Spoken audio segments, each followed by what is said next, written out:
السلام علیکم ورحمۃ اللہ وبرکاتہ۔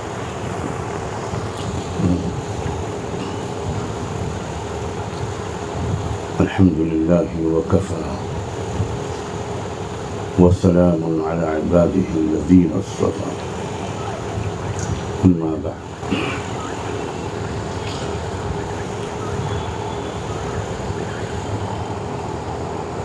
اعوذ باللہ من الشیطان الرجیم، بسم اللہ الرحمن الرحیم۔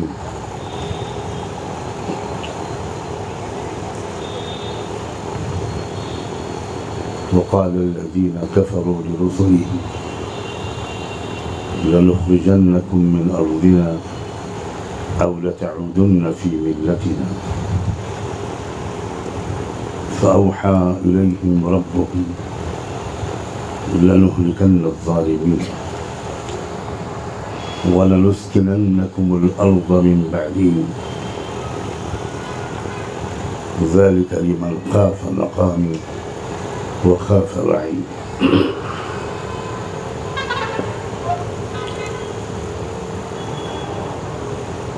سبحان ربك رب العزة عما يصفون وسلام على المرسلين والحمد لله رب العالمين۔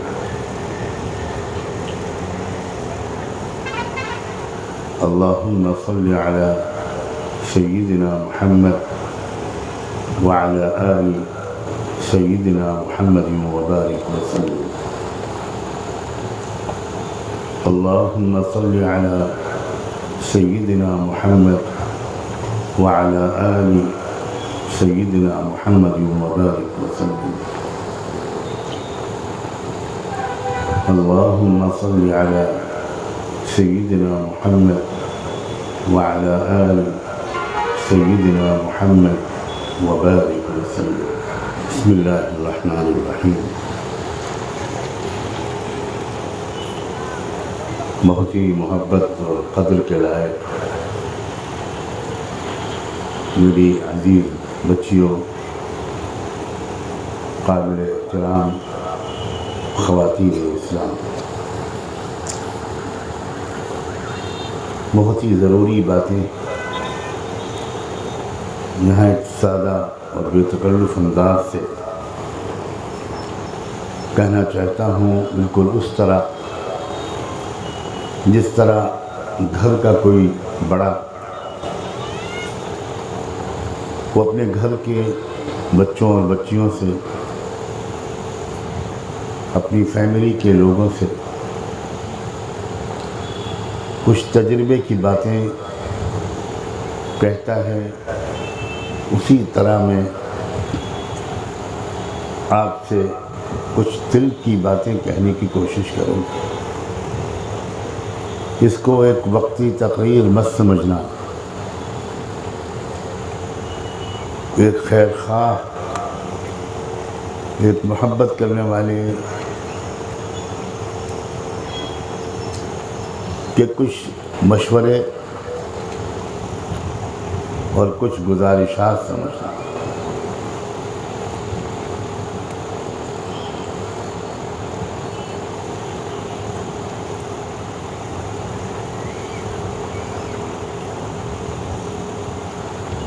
جس وقت ہمارے بزرگوں نے اس ملک کی آزادی کے لیے قربانیاں دی تھیں اور بہت زبردست، ناقابل تصور، ناقابل برداشت تکلیفیں برداشت کی تھیں، اور ان کے گھر والوں نے، ان کی بیویوں نے، ان کی بیٹیوں نے، ان کی بہوؤں نے ان کا بھرپور ساتھ دیا تھا۔ اس وقت یہ امید تھی، یہ وعدہ کیا گیا تھا، یہ یقین دلایا گیا تھا کہ ہم آزادی کے بعد ملک میں ایسا سماج بنائیں گے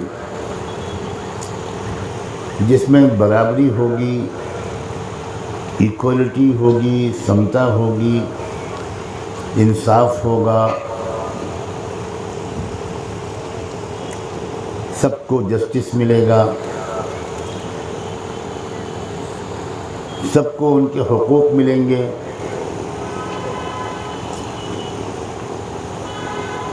بچیوں کی عزتیں محفوظ رہیں گی، ایک شریفانہ ماحول ہوگا، بھروسے کا ماحول ہوگا۔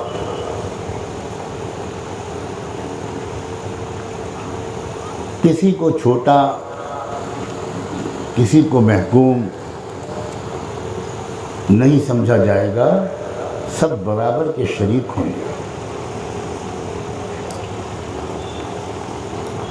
اور اسی لیے جب ہمارے ملک کا دستور بنا، کانسٹیٹیوشن جب لکھا گیا تو اس کے شروع میں لکھا گیا کہ وی دا پیپل۔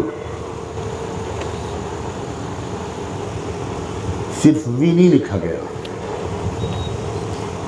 اگر صرف وی لکھا جاتا تو کوئی سمجھ سکتا تھا کہ رولنگ پارٹی کے لوگوں نے یہ لکھا ہے۔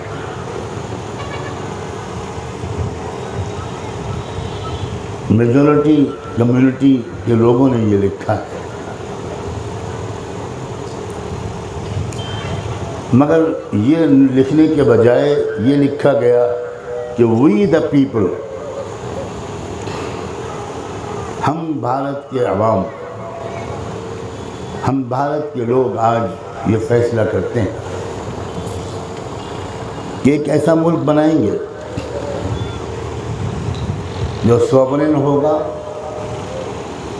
جس میں بھائی چارہ ہوگا، جس میں ایکوالٹی ہوگی، جس میں انصاف ہوگا، جس میں برابری ہوگی۔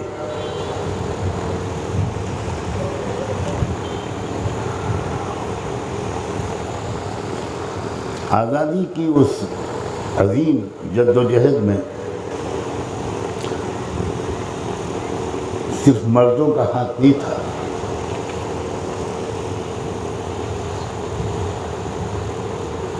عورتوں نے بھی زبردست قربانیاں دی تھیں۔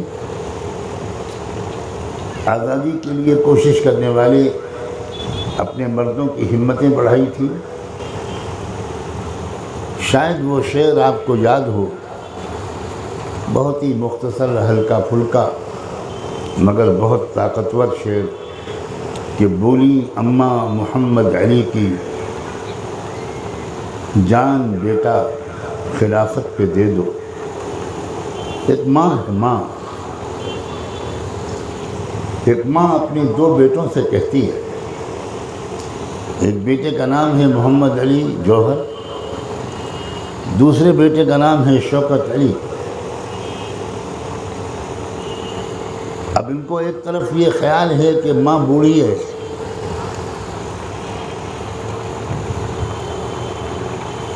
کمزور ہے، ان کو ہماری خدمت کی ضرورت بھی ہے، اور ایک طرف ان دونوں کو یہ خیال ہے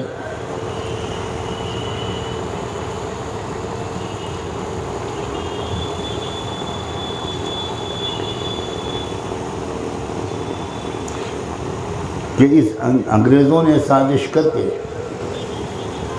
خلافت کے نظام کو الٹ پلٹ کر دیا اور بہت نقصان پہنچایا، جس کی میں اس وقت تفصیل بیان کروں گا تو بہت وقت لگ جائے گا۔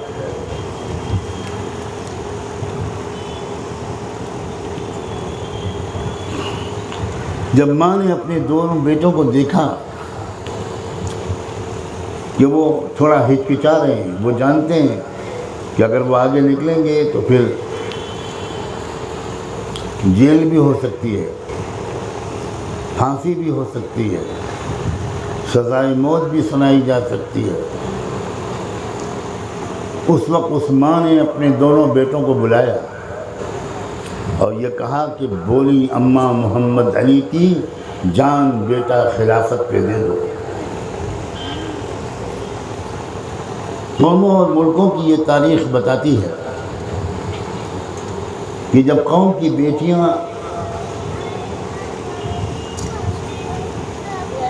ذمہ داریوں کو سمجھتی ہیں، ذمہ داریوں کو ادا کرتی ہیں اور ایک بہت ہی بامقصد زندگی گزارتی ہیں جس میں وہ اپنی گھریلو ذمہ داریوں کی ادائیگی کے ساتھ اپنے ملک اور اپنے سماج کی ترقی میں،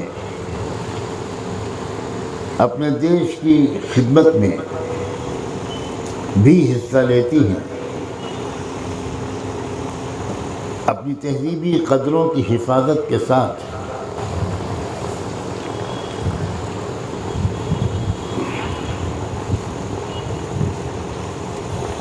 تو وہ قوم ہمیشہ اپنی جد و جہد میں کامیاب ہوتی ہے۔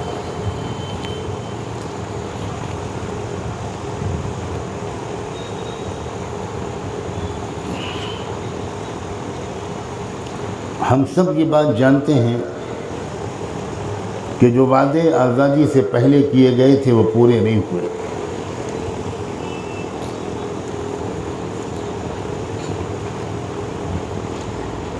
صرف مسلمانوں کے ساتھ نہیں بلکہ تمام کمزور طبقات کے ساتھ، وہ چاہے دلت سماج کے لوگ ہوں، ایس سی ایس ٹی کے لوگ ہوں، او بی سی کے لوگ ہوں، وہ سکھ برادری کے لوگ ہوں، سب کے ساتھ بڑی زیادتیاں،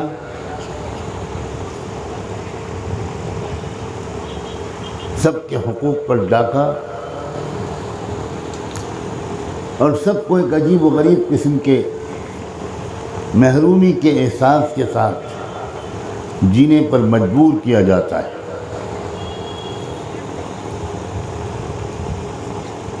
یہ حالات مختلف زمانوں میں، مختلف علاقوں میں، مختلف قوموں میں آتے رہے ہیں، آج بھی آ رہے ہیں،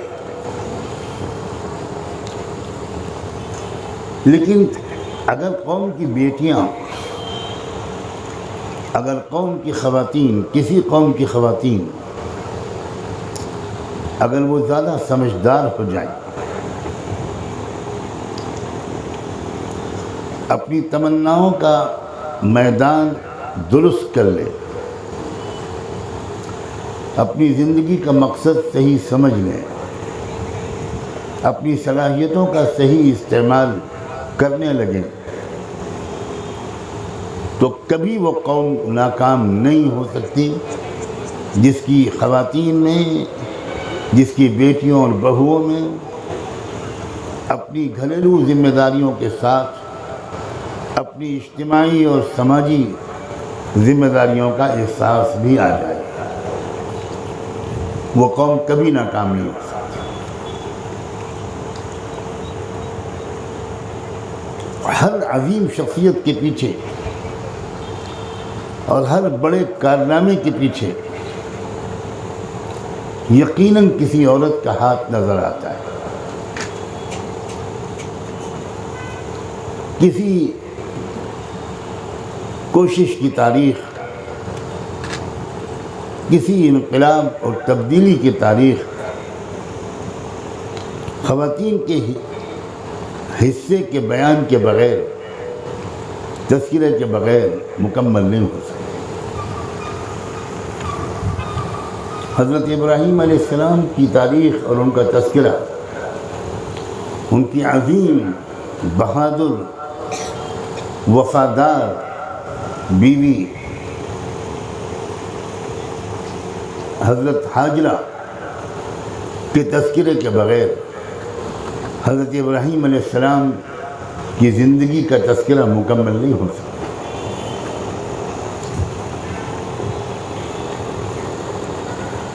اگر باپ اور بیٹی، اگر شوہر اور بیوی، اگر بھائی اور بہن اگر ان کی سوچ ایک ہو جائے اور ان دونوں میں تعاون وفاداری کے ساتھ دینے کا جذبہ پروان چڑھ جائے تو بڑے سے بڑے ظالم اور بڑے خطرناک سے خطرناک چیلنج کا مقابلہ کیا جا سکتا ہے۔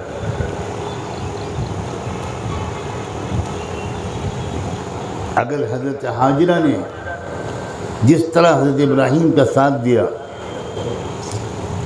جس طرح حضرت ہاجرہ نے یہ ثبوت دیا کہ وہ بھی جان گئی ہیں اللہ کو اور اس کی قدرت کو، وہ سمجھ گئی ہیں کہ اللہ اگر میرے شوہر کو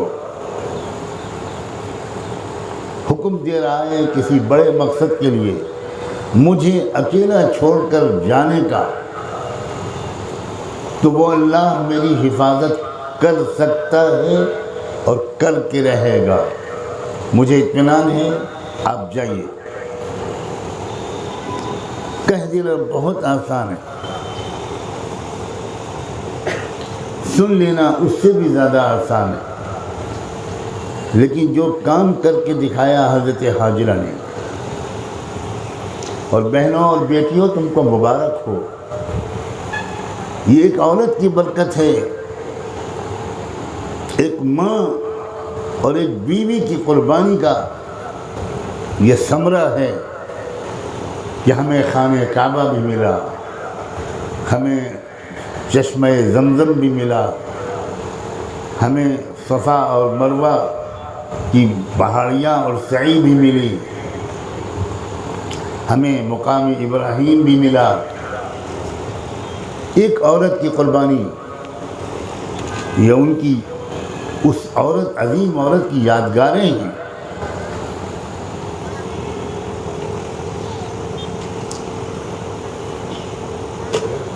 موسیٰ علیہ السلام کا تذکرہ ان کی عظیم ماں کے تذکرے کے بغیر مکمل نہیں ہو سکتا۔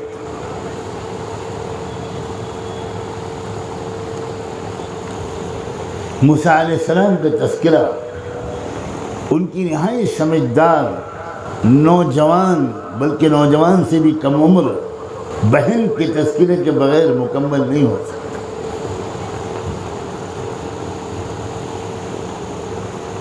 عجب حالات تھے،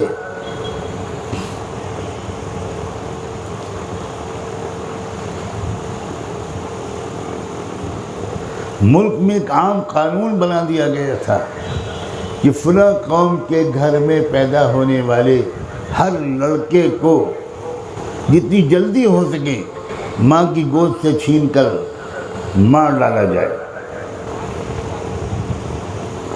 کوئی لڑکا اس قوم کا زندہ نہ رہنے پائے۔ ظلم کرنے والی حکومتیں وہ اپنی طاقت کا ایک اندازہ کرتی ہیں کہ ہم جو چاہیں کر سکتے ہیں، اور بہت دن تک اس کائنات کا چلانے والا مالک ان کو اپنی طاقت کے اندھا دھند استعمال کی مہلت بھی دیتا ہے، ڈھیل بھی دیتا ہے، اور بہت جلدی پکڑ نہیں کرتا۔ اس قوم کے بہت سے بچے ہلاک کر دیے گئے۔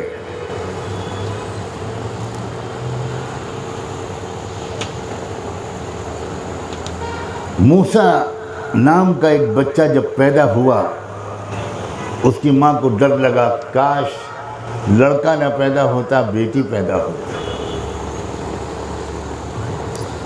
اب یہ مشکل سے میں نے اس کو جنم دیا ہے، اب یہ کئی دن کا مہمان ہے، جیسے ہی پتہ چلے گا اس کو مار ڈالا جائے گا۔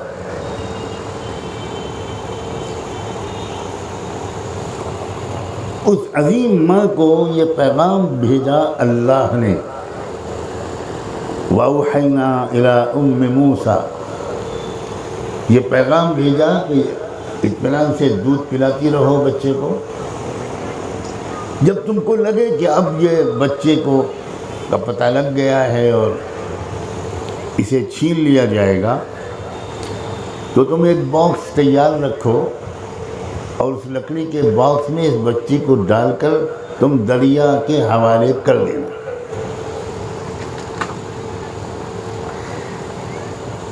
مائیں جانتی ہیں کہ ایک ماں کے لیے اپنے بچے کو اپنے ہاتھوں سے دریا میں پھینکنا یہ کتنا مشکل کام ہے، مگر ایمرجنسی ہنگامی حالات میں اللہ تعالیٰ ہمت دے دیتے ہیں۔ اور پھر جب کسی کے دل میں اللہ کی پہچان بھی ہو، اللہ کی طاقت پر یقین بھی ہو، اللہ کے وعدے پر اطمینان بھی ہو، تو سب آسان ہو جاتا ہے۔ چنانچہ اس ماں نے اپنے بچے کو لکڑی کے باکس میں رکھ کر اپنی گود سے نکال کر دریا کی موجوں کے حوالے کر دیا۔ کر تو دیا اس عورت نے، لیکن ہے تو ماں۔ اب اس کا دل لگا ہوا ہے کہ یہ بچہ دریا کی موجوں کے سہارے کدھر جاتا ہے، کس کے ہاتھ لگتا ہے۔ وہ خود باہر نکل کر دیکھنا نہیں چاہتی تھی، شاید اس وجہ سے کہ پہچان لی جائے گی۔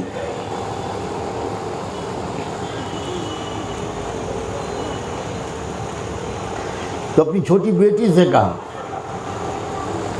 کہ بیٹی دریا کے کنارے کنارے جہاں تک جا سکو جاؤ، اور دیکھتی رہنا سمجھداری کے ساتھ کہ میرے جگر کا ٹکڑا کدھر جا رہا ہے۔ وہ چھوٹی بچی، میری عظیم بچیوں، تم کیا کردار ادا کر سکتی ہو، کیا کچھ کر سکتی ہو اپنے سماج اور اپنے ملک اور اپنی ملت کی ترقی کے لیے۔ اس کو سمجھانے کے لیے بطور مثال یہ پیش کرتا ہوں کہ وہ چھوٹی بچی وہ دریا کے کنارے کنارے خاموشی سے چلتی رہی۔ اب اللہ کا جو پروگرام تھا اس کے لحاظ سے وہ لکڑی کا باکس اس بچے کو لیے ہوئے اس جگہ کے سامنے پہنچ گیا جہاں دریا کے کنارے ظالم بادشاہ فرعون اپنی ملکہ، اپنی فرسٹ لیڈی کے ساتھ بیٹھا ہوا وہ دریا کا نظارہ کر رہا تھا، تفریح کا وقت گزار رہا تھا۔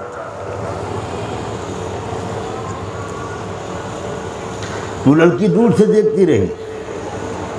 جب وہ باکس سامنے پہنچا تو پھر بادشاہ کے حکم سے اس باکس کو دریا سے نکالا گیا، کھولا گیا تو اس میں بچہ نکلا، روتا بھوکا بچہ۔ اب آپ ذرا سا غور کرو، اللہ کی پلاننگ کیا ہے اور اللہ ہے کون، کیا طاقت ہے اللہ کی۔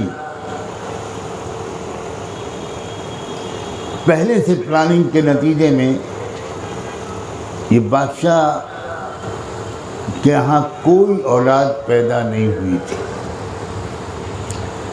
کتنا علاج کیا ہوگا اور کیا کیا کیا ہوگا، لیکن بچہ نہیں پیدا ہو پا رہا تھا۔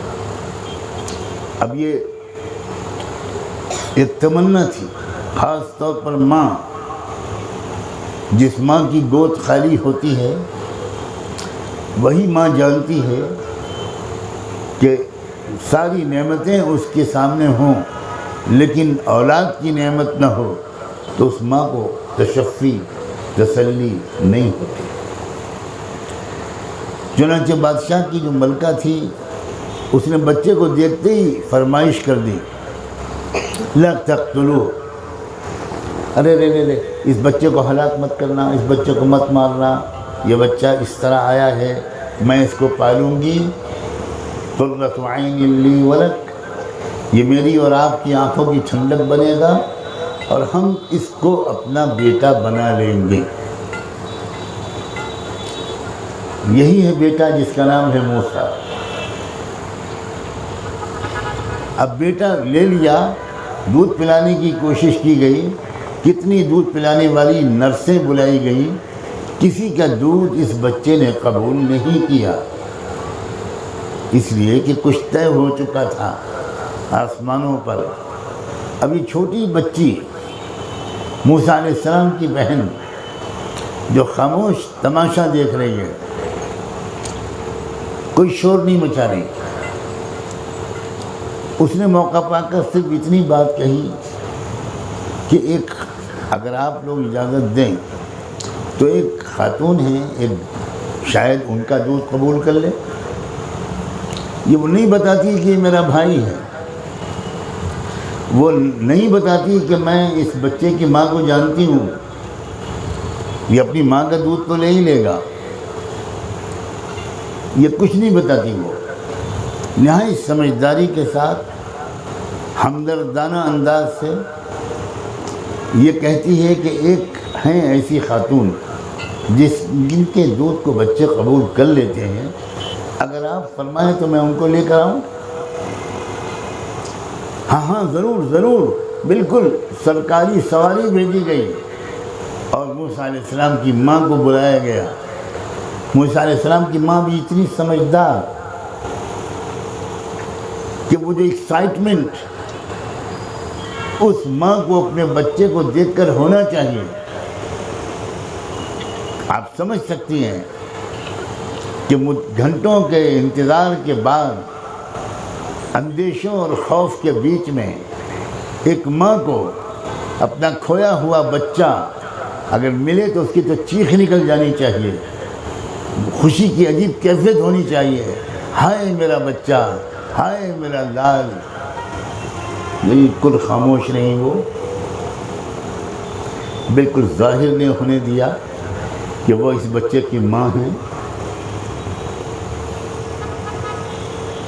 ان سے کہا گیا کہ یہ بچہ ہمارا ہے، اس کو ذرا دودھ پلانے کے لیے آپ کو بلایا ہے، ہم آپ کو بہت انعام و اکرام سے نوازیں گے، مہربانی کیجیے، کوشش کیجیے یہ بچہ دودھ لے۔ اب ماں نے اپنے بیٹے کو گود میں لیا، سب دیکھتے رہ گئے کہ بچہ لپٹ گیا اپنی ماں سے۔ وہ لوگ مطمئن ہو گئے کہ بس اب اطمینان سے یہ بچہ پل جائے گا۔ یہی بچہ بڑے ہو کر موسیٰ ماں بنا، اپنی غلام قوم کو، اپنی اوپریس قوم کو، پوری بنو اسرائیل جو صرف غلامی کی زندگی گزار رہی تھی، ان کو سب کو آزادی دلانے کا کام اسی موسیٰ کے حوالے ہوا، اور یہی موسیٰ بادشاہ کے خرچے سے پلوا کر اللہ نے اپنی قدرت کا تماشا دکھایا، اور بالآخر اس بچے کے ذریعے ایک بہت بڑا انقلاب اس ملک میں آیا۔ کتنے ایسے واقعات میں آپ کو یاد دلا سکتا ہوں اور آپ کو پہلے سے بھی یاد ہوں گے۔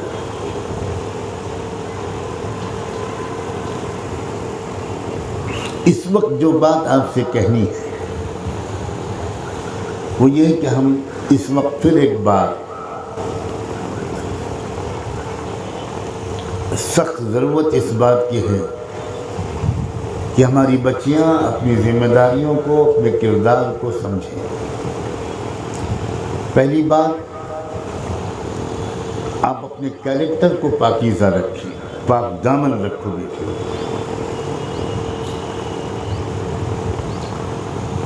لوگوں کی دیکھا دیکھی جو سماج میں ہو رہا ہے ان کی نقل کرنا سمجھداروں کی بات نہیں ہے۔ ایک بہت عظیم اور پاکیزہ تاریخ اور تہذیب کی آپ وارث ہو۔ جن خواتین کے نام پر تم میں سے اکثر کے نام رکھے گئے ہوں گے، کسی کا نام خدیجہ، کسی کا عائشہ، کسی کا فاطمہ، کسی کا زینب، کسی کا رقیہ، کسی کا کلثوم. کیا تاریخ ہے ان خواتین کی. کون سا میدان ہے جس میں ان عظیم خواتین نے کارنامے انجام دیے. یہ ہوم میکر بنی تو ایسی ہوم میکر بنی کہ ان کی اولادیں ان کی تربیت میں رہ کر پوری انسانی برادری کی خدمت گزار بن گئی. امام بخاری نہ بنتے اگر ان کی ماں اس عظیم کیریکٹر کی حامل نہ ہو. جب وہ 6 سال کے بچے تھے امام بخاری جن کا نام تھا محمد،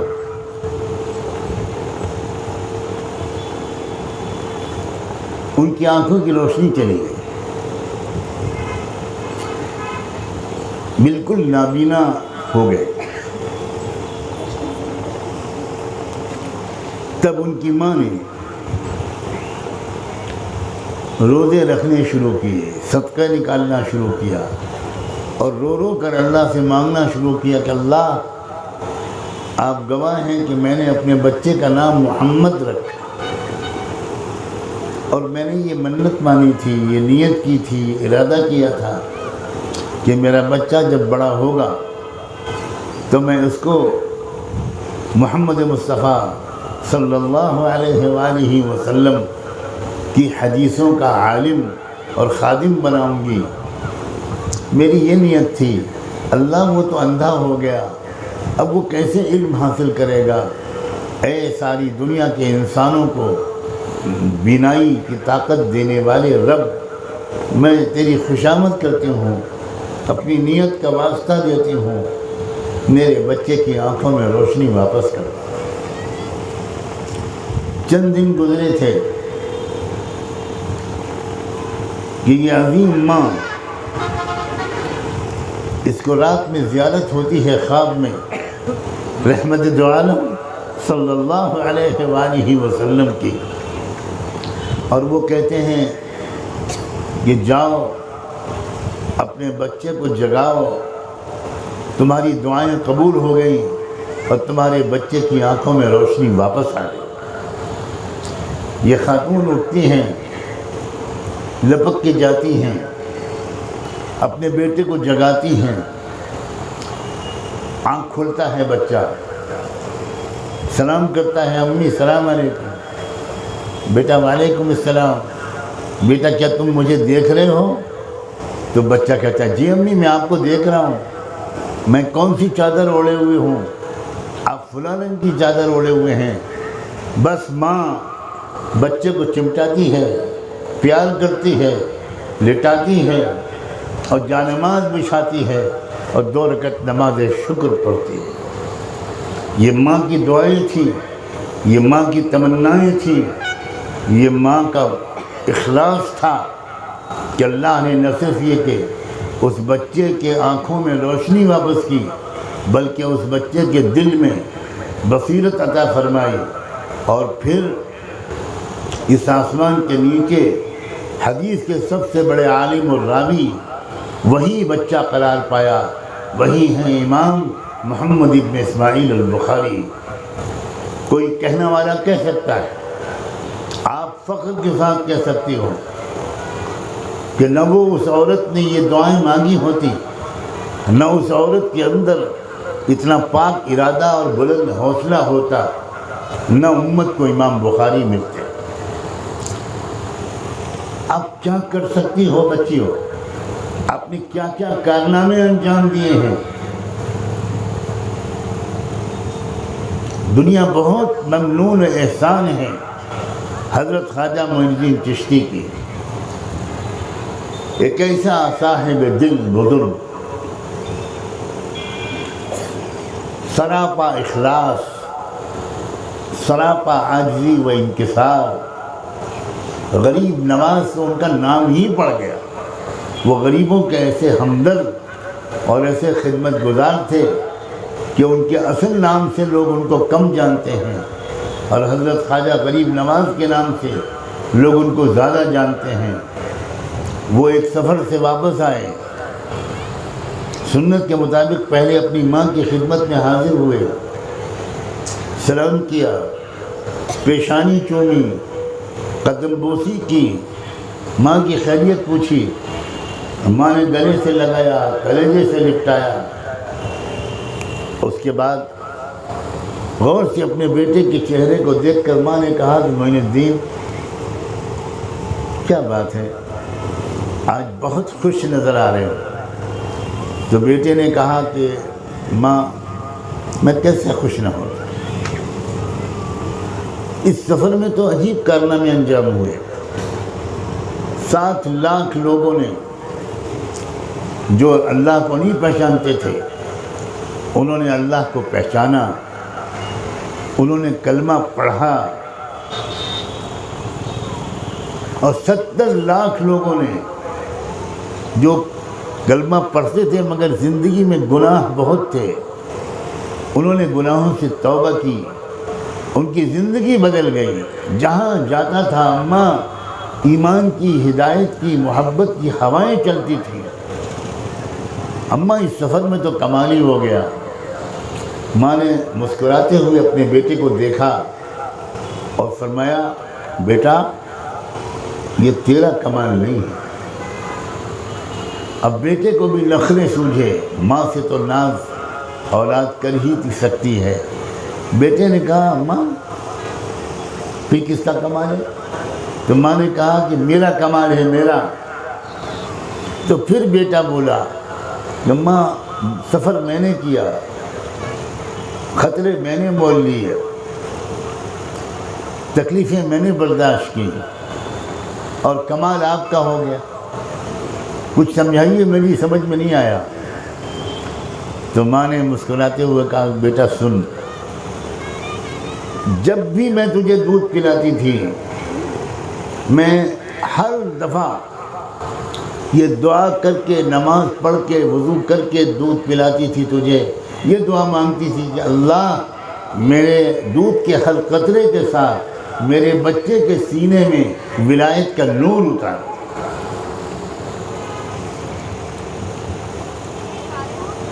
کاش کہ آپ کے دلوں میں وہ محبت اللہ کی، وہ تعلق، وہ انسانیت کی محبت، وہ ملک کی محبت، وہ غریبوں کا درد، وہ بیماروں کے کام آنے کا جذبہ، وہ یتیم بچوں کے سر پر ہاتھ پھیرنے، بیوہ عورت کے گھر کے ٹھنڈے چولہے کو گرم کرنے کا جذبہ، کچھ بڑے کاموں کا جذبہ، کچھ سماج کو سدھارنے کا جذبہ، کچھ جہالت کے اندھیروں کو کم کرنے کا جذبہ، یہ جذبہ اگر آپ کے اندر آ جائے تو میری بچیوں میں مبالغے کے بغیر کہتا ہوں آپ مردوں سے زیادہ بڑے کارنامے انجام دے سکتے ہیں۔ اپنی طاقت کو پہچانو، اپنی اہمیت کو پہچانو، اتنی سستی مت بنو کہ اوباش قسم کے لڑکے تم کو متائے کوچہ و بازار سمجھیں۔ مجھے تو یہ جملہ تمہارے سامنے کہنا ہی نہیں چاہیے۔ کیا میں کسی شہزادی سے جسے مجھے کچھ سمجھانے کا موقع مل جائے، کیا میں اس کو یہ سمجھاؤں گا کہ جہاں پناہ کی شہزادی صاحبہ آپ سلطنت کی شہزادی ہیں، آپ کسی بھنگی سے عشق مت کیجیے گا، کسی بھنگی سے اپنا افیئر مت چلائیے گا؟ کیا میں یہ کہوں گا کسی شہزادی سے؟ میں شہزادی سے یہ کہوں گا کہ آپ ریاست کی شہزادی ہیں، آپ اس ریاست کی غریب عورتوں کی فکر کر لیجئے، فکر بڑھا لیجئے۔ تم بھی سب شہزادیاں ہو، جو مسلمان یہاں بیٹھی ہیں وہ بھی شہزادیاں ہیں، اگر کوئی نان مسلم بیٹی یا بہن یہاں آئی ہے وہ بھی شہزادی ہے۔ تم ملک کے مستقبل تمہارے ہاتھ میں ہے، میں قسم کھا کے کہہ سکتا ہوں، میں کوئی مبالغہ نہیں کر رہا ہوں۔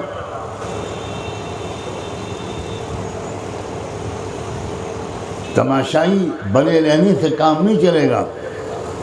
لٹیروں کے ہاتھ میں ملک چلا گیا، چوروں کے ہاتھ میں ملک چلا گیا، چھوٹی عقل اور چھوٹی نظر رکھنے والوں کے ہاتھ میں ملک چلا گیا۔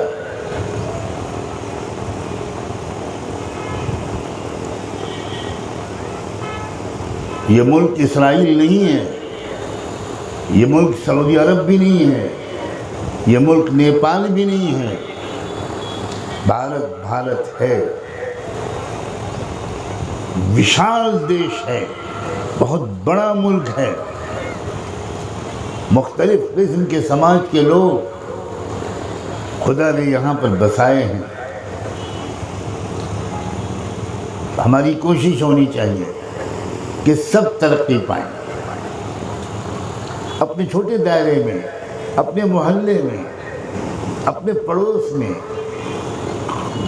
اپنے گاؤں میں، اپنی تحصیل میں، جس حد تک ہو سکے ہم اپنے گھر کو چمکا کر صاف ستھرا رکھ کر ہر اعتبار سے ہم اپنے پڑوس کی کچھ دیکھ بھال کر سکیں۔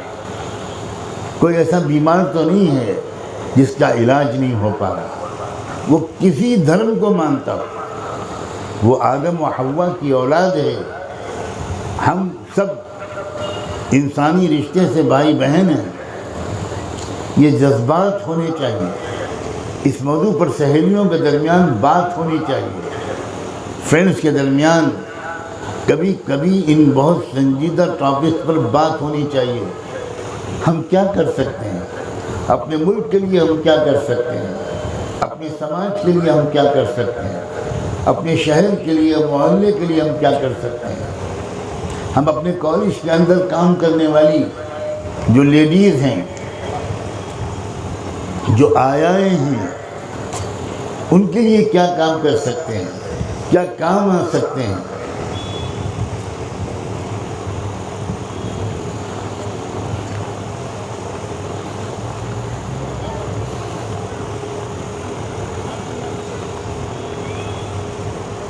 میری پیاری بچیوں، ملک کی ترقی میں، ملک کی تعمیر میں، ریکنسٹرکشن آف انڈین سوسائٹی میں اپنا بھرپور حصہ لگانے کا آج ارادہ کرو۔ یہ میں بالکل خیالی باتیں نہیں کر رہا ہوں، یہ بالکل فرضی باتیں نہیں کر رہا ہوں۔ کیا نہیں کر سکتی ہو تم لوگ؟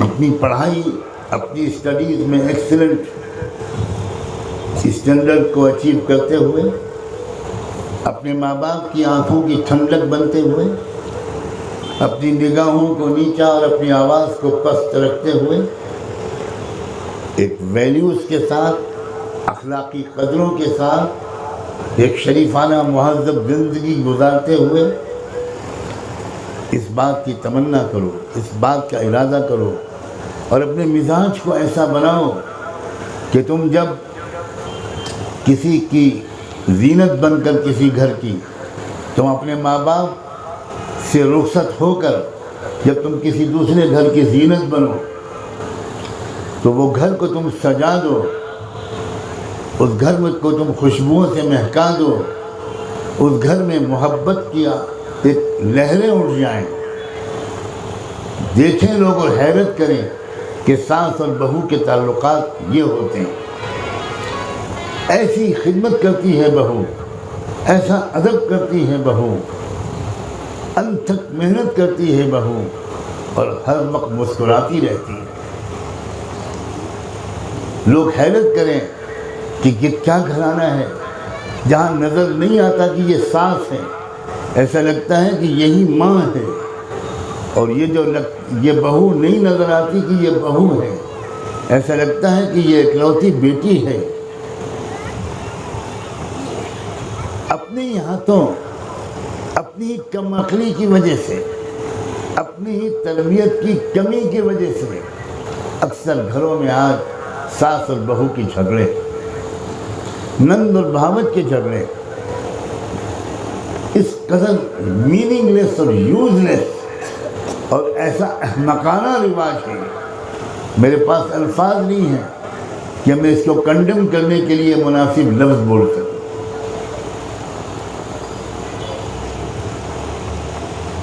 اپنے اندر صفات پیدا کرو، حسد کی بیماری، جلن کی بیماری، جلسی کی بیماری، اس نے گھر گھر جھگڑے پیدا کر رکھے۔ جو اللہ ہم کو دے اس میں ہم خوش اور مست رہیں، جو دوسروں کو دے اللہ ان کو اور دے اور دے اور دے۔ ام یحسدون الناس علی ما آتاہم من فضل، اللہ اپنے فضل سے کسی کو کچھ دیتا ہے تو تم کو اس پر کیا اعتراض ہوتا ہے؟ تم اللہ کی تقسیم پر اعتراض کرنے والے کون ہوتے ہو؟ یہ حسد کی بیماریوں نے گھروں میں پھوٹ ڈال دی۔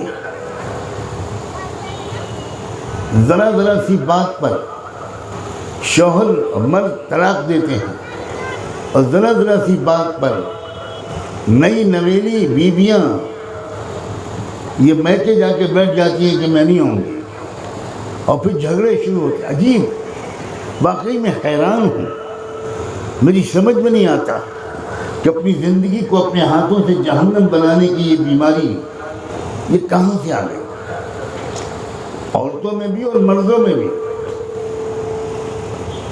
کتنے ہی مرد ہیں، شاید زندگی میں پہلی بار آج کسی خواتین کے مجمع میں مردوں پر بھی کچھ تبصرہ کر رہا ہوں، میں ایسا کبھی نہیں کیا کرتا، لیکن ایسا آپ کو نہ لگے کہ صرف ہم ہی کو کہا جا رہا ہے، اس لیے میں مردوں کا تذکرہ پہلے کر رہا ہوں۔ کتنے مرد ہیں جو آ کر ہم جیسے لوگوں سے کہتے ہیں کہ حضرت وہ میں نے غصے میں آ کے طلاق دے دی تھی، میرا موڈ بہت خراب تھا اور یہ تھا اور وہ تھا، اور اس دن میری دکان پر کوئی کسٹمر نہیں آیا تھا اور میں کیس ہار گیا تھا، اور گھر آیا تو یہ مسئلہ کھڑا ہو گیا اور میں نے غصے میں آ کر اس کو طلاق دے دیا۔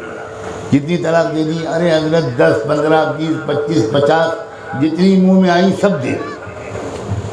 اب حضرت کوئی گنجائش نکالیے، پرسوں سے ایک پیاری چائے نہیں ملی، کھانا نہیں ملا، میرے کپڑے نہیں دھلے، بچے اسکول نہیں گئے، کوئی شکل نکالیے کہ میری بیوی مجھ کو واپس مل جائے۔ میں ایسے بیوقوف مردوں سے کہا کرتا ہوں کہ کوئی ایسا واقعہ بھی تمہارے علم میں آیا ہے کہ کسی دن بہت خوش ہو، کوئی مرد شادی کی سالگرہ ہو اور وہ مرد اپنی بیوی کے لیے ایک نیا سوٹ بازار سے لے کر آئے، نئے زیورات لے کر آئے، مٹھائی کا ڈبہ لے کر آئے، اور آ کر بہت خوش بیوی سے کہے کہ بیگم تیار ہو جاؤ، کپڑے بدل لو، میک اپ کر لو، اور وہی بھی بڑی خوش کہ آج پتہ نہیں کیا معاملہ ہے، کس اللہ والے کے پاس سے آئے ہیں کہ اتنا اچھا موڈ ہو رہا ہے، اور بیٹھ کے شوہر صاحب فرماتے ہیں بسم اللہ الرحمن الرحیم، میں تم کو طلاق دیتا ہوں۔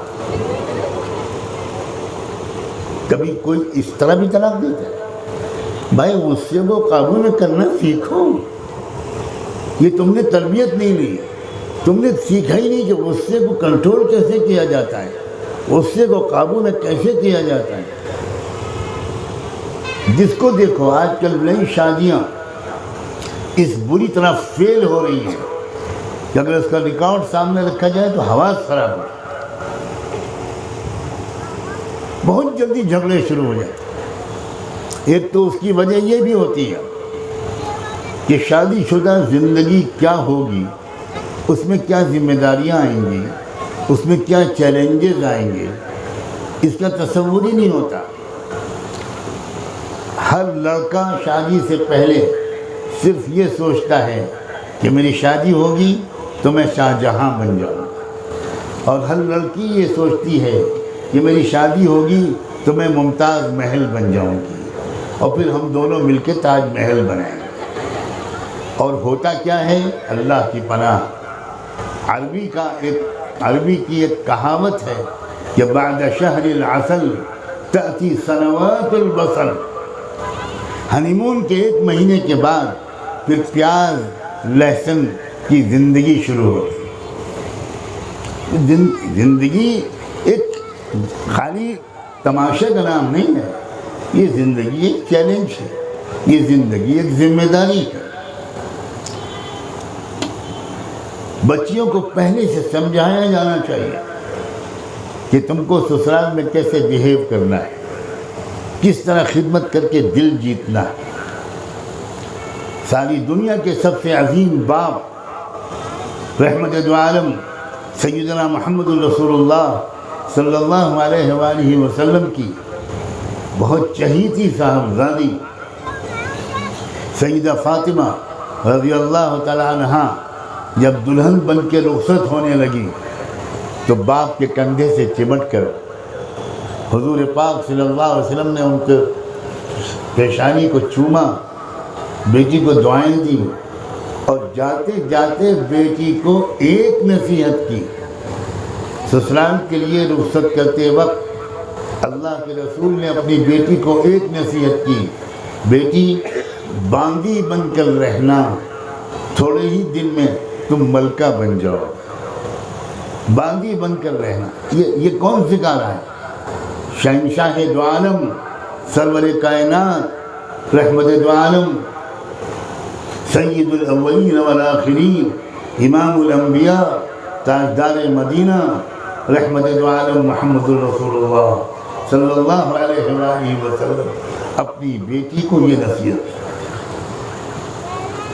یہ تربیت دینی چاہیے بچیوں کو۔ پہلے سے بتانا چاہیے کہ شادی کے بعد کی زندگی کیسی ہوتی ہے، کتنی خوشیاں ہوتی ہیں، کتنی ذمہ داریاں ہوتی ہیں، کتنے چیلنجز ہوتے ہیں۔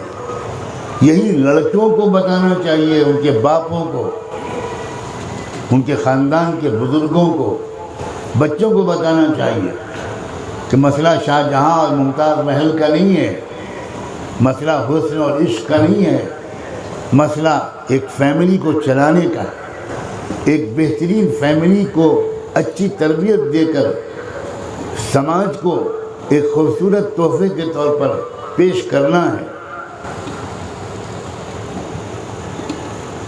جب آپ کو اپنے گھر کو چلانے کا سلیقہ نہیں ہوگا تو ملک کی تعمیر و ترقی میں ہم کیا حصہ لے پائیں گے؟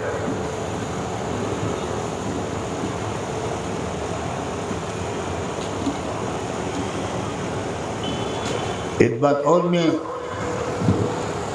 کہہ دوں تو اچھا ہے، جو اسلامی تہذیب ہے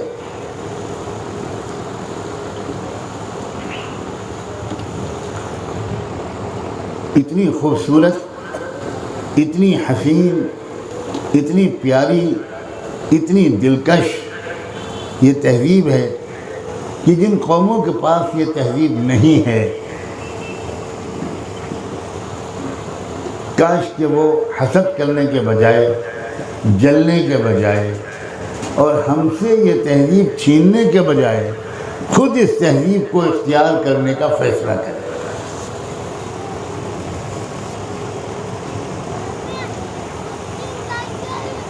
زبان سے سچ بات بولنا اتنا آسان نہیں ہوتا۔ ہماری بچیاں جو حجاب کرتی ہیں، جو پردہ کرتی ہیں، جو با حیا اور با حجاب رہتی ہیں، سماج کے غنڈوں اور اوباشوں کو اپنے سے دور رکھتی ہیں، اپنی ایک پہچان بناتی ہیں۔ یہ حجاب ایک پہچان ہے، یہ حجاب ایک شناخت ہے۔ یہ قرآن نے کہا ہے کہ حجاب ایک پہچان ہے۔ قرآن مجید نے جہاں اس پردے کا، اس اوڑھنی کا حکم دیا ہے، وہاں اس کی فلسفی، اس کی لاجک یہ بھی بتائی ہے، لِكَيْ لَا يُعْرَفْنَ فَلَا يُؤْذَيْنَ۔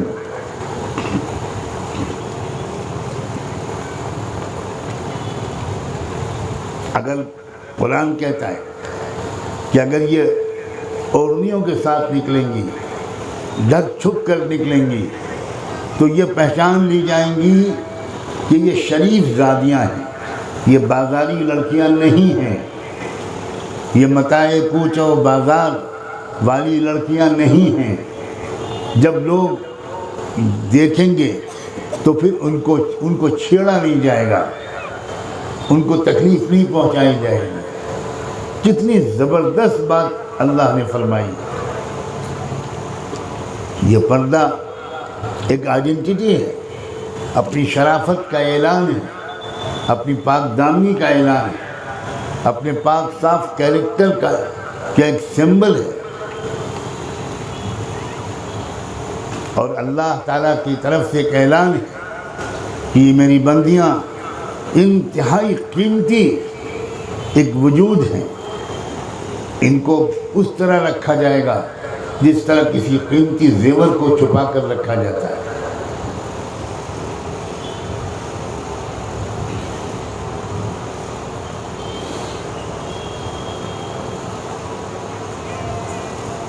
آپ اپنی عقلی سطح کو، اپنی علمی معیار کو، اپنی ایمانی معیار کو، اپنے تعلق مع اللہ کو، اللہ سے تعلق کو، اسلام سے اپنے تعلق کو بڑھاؤ گے۔ میری عزیز بچیوں، تم امت کا مستقبل ہو، تم خدا کے لیے اپنے کو معمولی اور عام مت سمجھ۔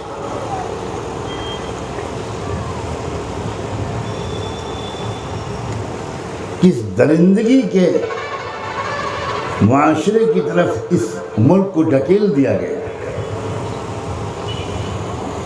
روزانہ کوئی دن بلکہ شاید کوئی گھنٹہ خالی نہیں گزرتا جب کسی بیٹی کی بے عزتی نہ کی جاتی،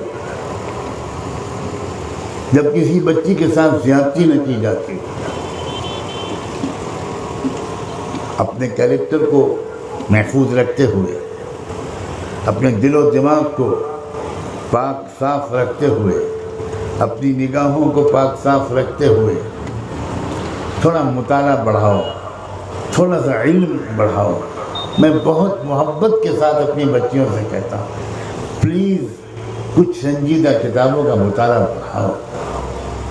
حضرت عائشہ کی زندگی کو پڑھو، ان کی بایوگرافی کو پڑھو۔ اردو میں ایک کتاب ہے سیرت عائشہ، اس کے لکھنے والے کا نام ہے مولانا سید سلیمان ندوی۔ اس کتاب کو پڑھو، ایک آئیڈیل خاتون کیسے بنوں میں، اس میں تم کو بہت مدد ملے گی۔ خواتین اسلام کے کارنامے، عورتوں نے تاریخ میں کیا کارنامے انجام دیے، کن مشکل موقع پر عورتوں نے عظیم کارنامے انجام دیے۔ کیا وہ لمحہ تاریخ کا بھولا جا سکتا ہے جب میدان احد میں رحمت دو عالم سیدنا محمد رسول اللہ صلی اللہ علیہ وآلہ وسلم پر کچھ لمحوں کے لیے ایسا وقت آیا کہ آپ بالکل تنہا مل گئے دشمنوں کو، اور تیروں کی بوچھار چل گئی آپ کے اوپر۔ ایک خاتون تھی ام عمارہ رضی اللہ عنہا، وہ آ کر اس طرح کھڑی ہو گئی اور اس طرح حضور کو اپنے اس میں لے لیا کہ جتنے چاہو تیر مارو، ام عمارہ کے بدن پر لگتے تھے اور وہ برداشت کرتی تھی، اور اللہ کے رسول کے جسم پر ایک تیر نہیں لگنے تھے۔ آج اسلام پر تیر چل رہے ہیں۔ خواتین کو چاہیے کہ وہ بھی بڑی عقل مندی اور ہمت کے ساتھ زبان قال اور زبان حال سے یہ کہیں کہ دنیا جو چاہے کر لے، ہم اسلامی، ابراہیمی، محمدی پاکیزہ تہذیب کو ہرگز نہیں چھوڑیں گے۔ قوموں کا امتحان آتا ہے، یہ امتحان کا دور چل رہا ہے، یہ ایک آزمائش کا دور چل رہا ہے، ایک چھٹائی کا دور چل رہا ہے۔ کون ہیں پکے ایمان والے اور ایمان والیاں، اور کون ہیں کچے لوگ۔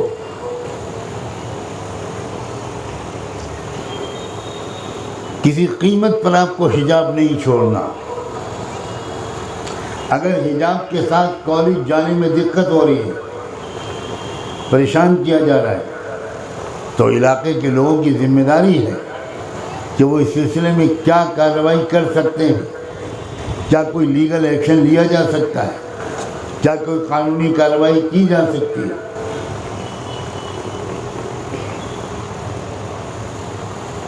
اب تو زمانے میں اوپن اسکولنگ کا اتنا رواج بڑھ گیا، اتنا زبردست رواج بڑھ گیا، ڈسٹنس ایجوکیشن کا، اوپن اسکولنگ کا، نیشنل لیول پر بھی اور انٹرنیشنل لیول پر بھی۔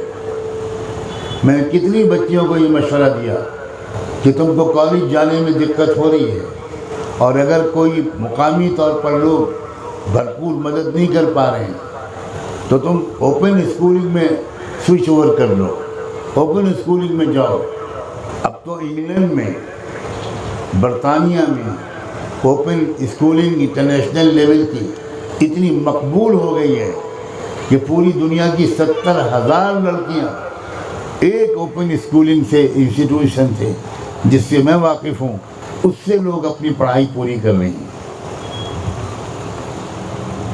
اور اگر خدا نخواستہ ایسا وقت آ جائے کہ پڑھائی چھوڑنی ہی پڑ جائے تو میں بالکل یہ کہنے کو تیار ہوں، تو میں اسلامی تہذیب کو نہیں چھوڑنا، بھلے کچھ بھی چھوڑنا پڑ جائے۔ یہ امتحان کا وقت ہے، یہ ایک آزمائش کا وقت ہے، یہ اس بات کا ایسا وقت ہے کہ اللہ دیکھنا چاہتا ہے کون ہیں وہ لوگ جو وفادار ہیں، کون ہیں جو مضبوط ہیں، کون ہیں جو صرف زبان سے دعویٰ کرتے ہیں، دل ان کا اندر ایمان نہیں بنا۔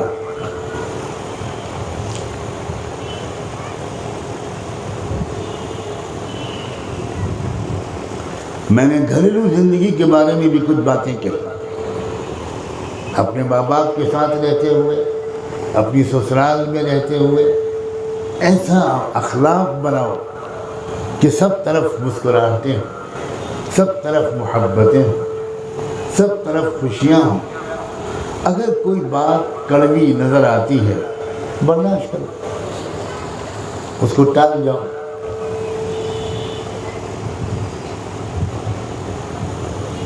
تھوڑا انتظار کر لو، صبر کا پھل ہمیشہ میٹھا ہوتا ہے، لیکن پھل جو پکتا ہے تو تھوڑے انتظار کے بعد ہی پکتا ہے۔ پھل میں مٹھاس فوراً نہیں آتی، ایک وقت لگتا ہے۔ اس خداوندی قاعدے پر یقین کرو۔ اپنے گھریلو زندگی کے بارے میں بھی میں نے کچھ باتیں کہیں بڑی محبت کے ساتھ۔ اپنے کردار کو تھامنے، اپنی نگاہوں، دلوں، کریکٹر کو پاکیزہ رکھنے، اس کی طرف بھی میں نے اشارے کیے۔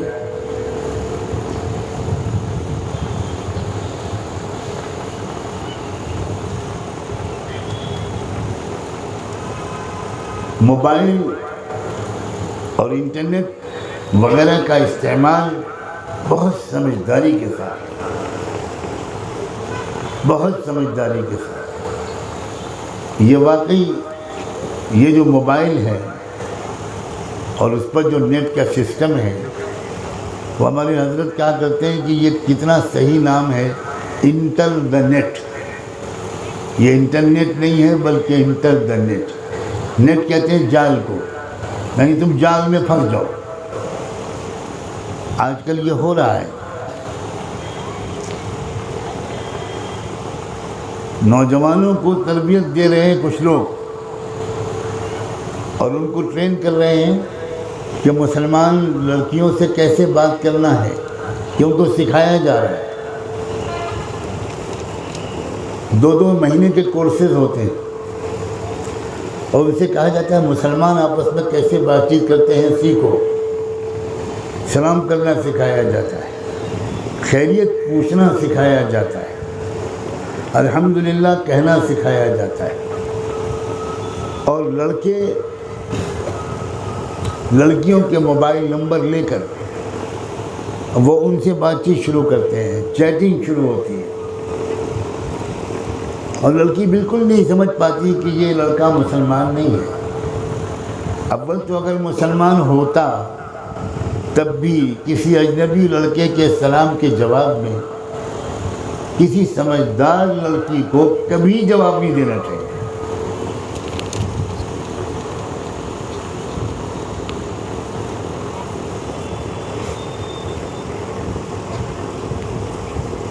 لیکن ہماری بچیاں بھی بھولی بھالی معصوم، وہ بہت جلدی یقین کر لیتی ہیں کہ کوئی بہت بڑا عاشق مل گیا، کوئی دوست مل گیا، کوئی ساتھی مل گیا۔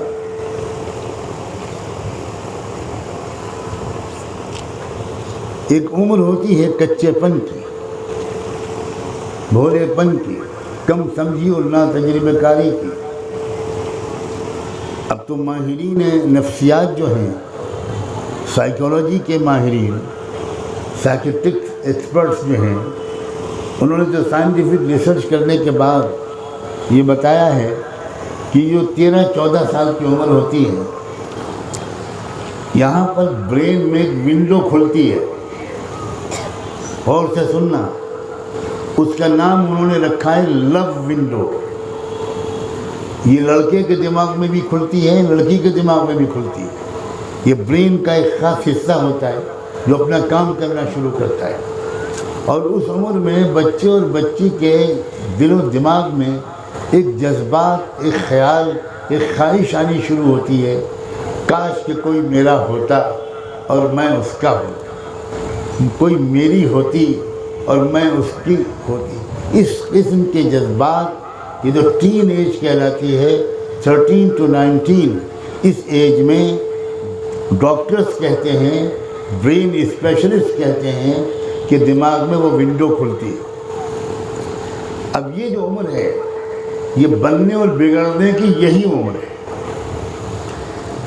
اگر مائیں یہاں کچھ بیٹھی ہیں تو ان ماؤں کو میں سمجھانا چاہتا ہوں کہ اپنی بچیوں کو، اپنے بچوں کو جب وہ اس عمر میں پہنچنے لگے، اس سے بہت پہلے ان کو آپ ایجوکیٹ کرو، ان کو سمجھدار بناؤ، ان کو اونچ نیچ سمجھاؤ، ان کو یہ بتاؤ کہ کیسے لڑکوں سے، بیٹوں کو یہ کہیے کہ کیسے لڑکوں کو تم کو دوست بنانا ہے،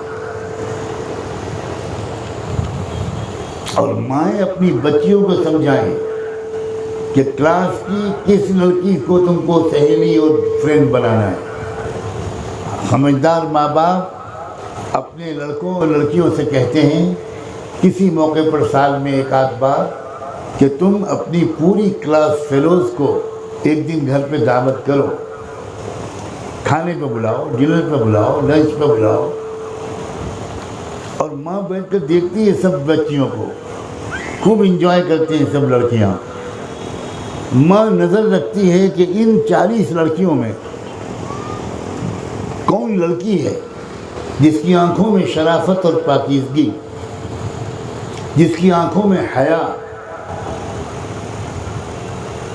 ایک آدھ لڑکی کو سمجھ میں آتی ہے اس کی، تو سب کے جانے کے بعد اپنی بیٹی سے کہتی ہے، بیٹی اگر تم کو فرینڈ شپ کرنی ہے، دوستی کرنی ہے، کسی کو سہیلی بنانا ہے، تو بس اس لڑکی کو سہیلی بنانا، باقی سب میں سے کسی کو سہیلی مت بنانا، فاصلے رکھو۔ باپ اپنے بیٹے سے کہتا ہے کہ تم اپنے کلاس کے سارے ساتھیوں کو بلاؤ گھر پر، اچھی دعوت کا انتظام کرو، اور باپ بھی دوستانہ انداز سے سب کے ساتھ شریک ہوتا ہے اور بہت محبت کے ساتھ سب پر نظر ڈالتا ہے۔ کوئی ایک آدھ لڑکا اس کو نظر آتا ہے کہ یہ ذرا خاموش، سنجیدہ، مہذب، شائستہ لڑکا نظر آیا، تو وہ اپنے بیٹے سے اس کے بارے میں پوچھتا ہے۔ بیٹا بھی کہتا ہے کہ جی ابو واقعی وہ لڑکا بہت اچھا ہے، تو بس تم اس سے دوستی کرنا، باقی کسی کے قریب مت جانا۔ نہ مائیں تربیت دے رہی ہیں، نہ باپ تربیت دے رہے ہیں، ایک بالکل خضرا گھاس کی طرح بچے اگ رہے ہیں، جس گھاس کو کوئی مالی قینچی سے کاٹتا نہیں، وہ جنگل بن جاتی ہے۔ جن بچوں اور بچیوں کو ان کے ماں باپ نہایت ذہانت و شفقت اور محبت کے ساتھ ان کی نگرانی نہیں کرتے، ان کی تربیت نہیں کرتے، وہی بچے کرمنل بنتے ہیں، اور وہی لڑکیاں شکار بنتی ہیں۔ زمانہ کیسا ہے، ماحول کیسا ہے، اس کو سمجھو، ہوش حواس کے ساتھ سمجھو، آنکھیں کھول کر جیو۔ یاد رکھنا کہ ایک لڑکی جب گھر سے نکلتی ہے تو اللہ کے رسول کہہ رہے ہیں، میرے استاد نے نہیں کہا، کہ شیطان پیچھا کرتا ہے۔ اور آج کل تو انسانی شیاطین کی کثیر آبادی ہے۔ اللہ تعالیٰ نے میل اور فیمیل کے درمیان ایک اٹریکشن رکھا ہے، ایک مقصد کی خاطر، اس لیے کہ وہ اٹریکشن نہ ہوتا تو میں تو نہیں سمجھتا کہ کوئی سمجھدار لڑکا شادی کے لیے تیار ہوتا، کوئی سمجھدار لڑکی شادی کے لیے تیار ہوتا۔ میں تو اکثر نکاح کی محفل میں بھی یہ بات چھیڑتا ہوں، لوگ خوب ہنستے ہیں کہ اگر وہ اٹریکشن نہ ہوتا تو کوئی سمجھدار لڑکا شادی کے لیے تیار نہ ہوتا، پکڑ کے زبردستی اس کو نکاح کے لیے بٹھایا جاتا تو وہ چپل جوتے چھوڑ کے بھاگتا اور جا کر پولیس اسٹیشن میں FIR لکھاتا اپنے ابا اماں کے خلاف کہ میں نے کیا بگاڑا ہے ان کا، یہ میری شادی کر رہے ہیں، اچھی بھلی میری آزادی ختم ہو جائے۔ لیکن اٹریکشن ہے، وہ اٹریکشن الٹا مجبور کرتا ہے۔ لڑکا چاہتا ہے اگلے سال کے بجائے اگلے ہفتے ہو جائے شادی، لڑکی بھی یہی چاہتی ہے، اور یہ اللہ تعالیٰ نے ایک شوگر کوٹڈ کر دیا ہے، کیونکہ اس کے بعد جو ذمہ داریاں آنی ہیں، اس کے بعد جو چیلنجز آنے ہیں، وہ کوئی اپنے سر پر لینے پر آمادہ ہی نہ ہوتا اگر پہلے سے یہ اٹریکشن نہ ہوتا۔ تو یہ اٹریکشن مقصود نہیں ہے، میرے اشاروں کو سمجھنا، یہ اٹریکشن بالکل مقصود نہیں ہے۔ اٹریکشن تو ایک ذریعہ ہے فیملیوں کو وجود میں آنے کا، نسل انسانی کے چلنے کا۔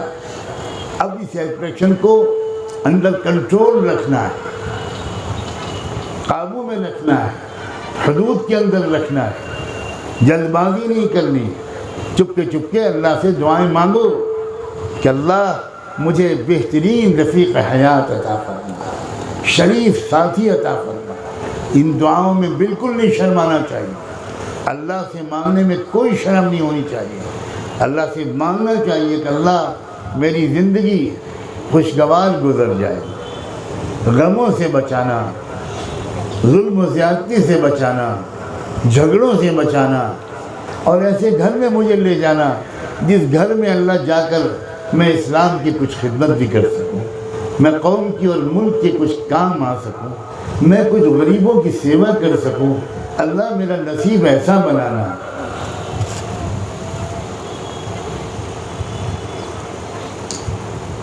جب تمنائیں اچھی ہوں گی تبھی اچھی دعا زبان سے نکلے گی۔ دعا کہتی ہی اس تمنا کو ہیں جو دل سے نکل کر زبان پر آ جاتی ہے۔ تبھی تو علامہ اقبال نے کہا تھا کہ لب پہ آتی ہے دعا بن کے تمنا میں۔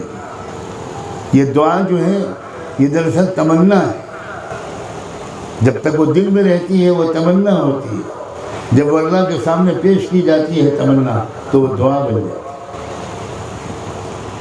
میں سمجھتا ہوں کہ میں نے اکثر ضروری باتیں بہت سادہ لفظوں میں اپنی بچیوں سے، بچیوں کی ماؤں سے عرض کر دی ہے۔ مجھے بہت زیادہ لمبی گفتگو نہیں کرنی چاہیے۔ بہت بڑی تعداد میں آپ یہاں آئیں، اللہ آپ کے ایک ایک قدم کو قبول فرمائے۔ کتنی ہیں جن کو شاید بیٹھنے کی بھی جگہ نہیں ملی، وہ تکلیف و مشقت کے ساتھ کھڑی رہیں، یہ ان کی مزید قربانی ہے، اور یہ اس کی دلیل ہے کہ آپ کے دل میں ایمان ہے، یہ اس کی دلیل ہے کہ آپ کے پاکیزہ دل کے اندر اللہ اس کے رسول کی محبت ہے، اسلام کی محبت ہے، ملک کے لیے کچھ کام آنے کا جذبہ ہے۔ ہماری دلی تمنا یہ ہونی چاہیے کہ ہمارا یہ ملک، یہ بھارت ہر پہلو سے ترقی کرے، اور اس ترقی میں ہمارا بھی حصہ، تھوڑا سا حصہ ہمارا بھی لگے اس دیش کے وکاس میں، اس ملک کی ترقی میں، اور ترقی بھی ہر پہلو سے۔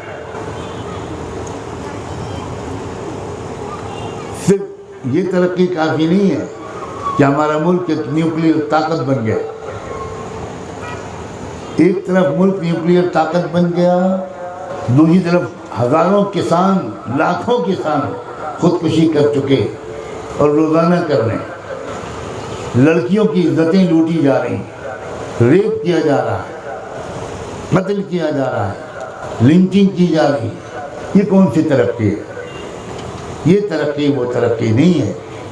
ایک ہر پہلو سے ترقی، اور ہر پہلو سے ترقی کے لیے آپ سب ہر پہلو سے اپنے کو امپروو کرنے کی کوشش کیجیے. جو علماء کے خطابات یوٹیوب وغیرہ پر آتے ہیں، ان میں سے جو آپ کو پسند ہو، جو آپ کو لگے کہ یہ ہماری فریکوینسی میچ کرتی ہے، آپ ان خطابات کو سنیے. کچھ اچھی کتابوں کا مطالعہ کیجیے، کچھ اللہ کے نیک بندوں سے اصلاحی تعلق قائم کیجیے. میری دل و جان سے دعا ہے کہ جو کچھ کہا گیا اس سے بہت زیادہ بلند معیار تک آپ ایمان اور اخلاق کے لحاظ سے ترقی کرتے کرتے پہنچیں. میں آپ سب سے بھی اپنے لیے بہت دعاؤں کا خواستگار ہوں. شکایت کے طور پر نہیں کہتا، اطلاع کے طور پر کہتا ہوں کہ سخت بیماریوں اور تکلیفوں سے گزر رہا ہوں. دعا کیجیے اللہ مجھے جب تک رکھے صحت کے ساتھ رکھے، اور جب دنیا سے جانے کا وقت آئے تو آسان موت دے کر ایمان کامل پر مجھے اپنے پاس بلا لے اور محض اپنے کرم سے مغفرت فرما دے. میں ان دعاؤں کے ساتھ آپ کو رخصت کرتا ہوں کہ دونوں جہاں کی خوشیاں اللہ آپ کے نصیب میں رکھے. وآخر دعوانا ان الحمدللہ. ہاں ایک منٹ ذرا مجھے وہ دودھ دو. ذرا ایک بات مجھے یاد دلائی، اچھا ہے کہ میں اس کے بارے میں بھی عرض کروں. مجھے ذرا سی ایک دوا پی لوں میں، پھر میں بات شروع کروں گا. 1-2 منٹ انتظار. آپ کو فارم دیے گئے ہیں، مجھے معلوم ہو جاتا، جواب مل جاتا. ہاتھ اٹھا دیجیے. ٹھیک، فارم بھر دیے ہیں، بہت شکریہ. یہ اصل میں دیکھیے اس بات کی کوشش شروع کی جا رہی ہے کہ ہم لوگ ایک کراؤڈ کی شکل میں نہ رہیں، ایک بہت ہی آرگنائز ایک کیڈر بنے، اور ایک ایسا کیڈر بنے کہ جو اپنے دیش کی اور ملک کی ترقی میں دن رات حصہ لے، کوئی ٹھوس کام کرے جس سے ہمارے ملک کے کسانوں کو بھی فائدہ پہنچے، مزدوروں کو بھی فائدہ پہنچے، غریبوں کو بھی فائدہ پہنچے، اور تمام ویکر سیکشنز کے لوگوں کو کم سے کم ان کو فائدہ پہنچے، اور ہمارے ملک کی دنیا میں اچھی شہرت. آپ میں سے جن بچیوں نے، بہنوں نے اس فارم کو فل اپ کر دیا ہے، وہ والنٹیئرس کو جمع کر دیں، دے دیں، اور وہ ہم تک پہنچ جائیں گے. اور اس کے بعد میں انشاءاللہ یہاں کے لوگوں سے مشورہ کر کے پوری ترتیب اس بات کی بنانے کی کوشش کروں گا کہ یہاں باقاعدہ مستقل طور پر آپ کی صلاحیتوں کو آگے بڑھایا جائے، آپ کو تربیت دی جائے، اور اپنے شہر کی ترقی میں بلا کسی تفریق کے پوری انسانی برادری کی خدمت کے لیے آپ کی صلاحیتوں کو اور آپ کے ریسورسز کو استعمال کیا جائے. یہ پہلا مرحلہ تو دراصل فارم بھرنے کا تھا، وہ آپ نے بھر دیا ہوگا. انشاءاللہ اس کے بعد چند ہی دن کے بعد اس کے بارے میں آپ کو اطلاع کر دی جائے گی. آپ نے اپنا کانٹیکٹ نمبر اگر لکھ دیا ہوگا تو زیادہ اچھا ہے. دوسری بات ایک اور مجھے کہنی ہے، میں ہر جگہ کہتا ہوں کہ پولیس ڈپارٹمنٹ کے بہت شکر گزار ہونا چاہیے کہ وہ ہر جگہ پوری سیکورٹی کا انتظام کرتے ہیں، پوری آسانیاں فراہم کرتے ہیں. اور میں تو یہ تک کہتا ہوں ہر جگہ، کل بھی میں نے کہا تھا کہ لوگ اپنے اپنے علاقے کے پولیس اسٹیشن جائیں اور وہاں جا کر پولیس آفیسر سے ہر محلے کے لوگ 2-4 لوگ جا کر اپنا تعارف کرائیں، شکریہ ادا کریں اور اسے کہیں کہ آپ ہمارے علاقے کے حاکم ہیں، گورنمنٹ کے نمائندے ہیں، ہماری جان مال عزت و آبرو کی حفاظت کے لیے آپ دن رات ڈیوٹی دیتے ہیں، ہم آپ کا شکریہ ادا کرنے آئے ہیں اور یہ کہنے کے لیے آئے ہیں کہ ہمارے لائق کوئی خدمت ہو جس میں ہم بھی کچھ آپ کا ساتھ دے سکیں تو ہم لوگ حاضر ہیں۔ شہریوں اور پولیس کے ڈپارٹمنٹ کے درمیان اچھے سے اچھے رشتے بننا، اچھے سمبند بننا اور دونوں طرف ایک دوسرے پر بھروسہ ہونا، یہ ہر ترقی یافتہ معاشرے کی علامت اور پہچان ہے۔ ہم نے یورپ میں بہت بار بار دیکھا ہے اپنی آنکھوں سے کہ شہریوں اور پولیس کے درمیان بہترین رابطہ ہے، بہت اچھا بھروسہ ہے۔ ہمارے ملک میں وہ ماحول نہیں ہے، لیکن انشاءاللہ ہم وہ ماحول بنانے کی بھرپور کوشش کریں گے، اور آل انڈیا ایکتا موومنٹ وہ بالکل اسی قسم کے مثبت اور پازیٹیو کاموں کے لیے چلائی جانے والی ایک تحریک ہے، جس سے ہمارے ملک کے جو لا انفورسنگ ایجنسیز ہیں ان کو بھی مدد ملے، ان کو بھی فائدہ پہنچے، اور ہم قوم کی غربت اور جہالت کو اور قوم کے آپس کے اختلاف کو اور قوم کے کچھ عناصر پر ہونے والے ظلم کو سمجھداری اور ہمت کے ساتھ دور کر سکیں۔ انشاءاللہ آنے والے دنوں میں یہ کام بھی آپ کو بتا دیے جائیں گے۔ آپ اپنے گھر کے مردوں کی اجازت سے انہی کی نگرانی میں، انہی کو اعتماد میں لے کر جس حد تک وہ آپ کو اجازت دیں اس حد تک آپ ان کاموں میں شریک ہوئیے۔ آپ کا اولین کام اپنے گھر کی دیکھ بھال ہے اور اپنا فیملی مینجمنٹ ہے اور اپنے بچوں کی بہترین تربیت ہے۔ جزاک اللہ۔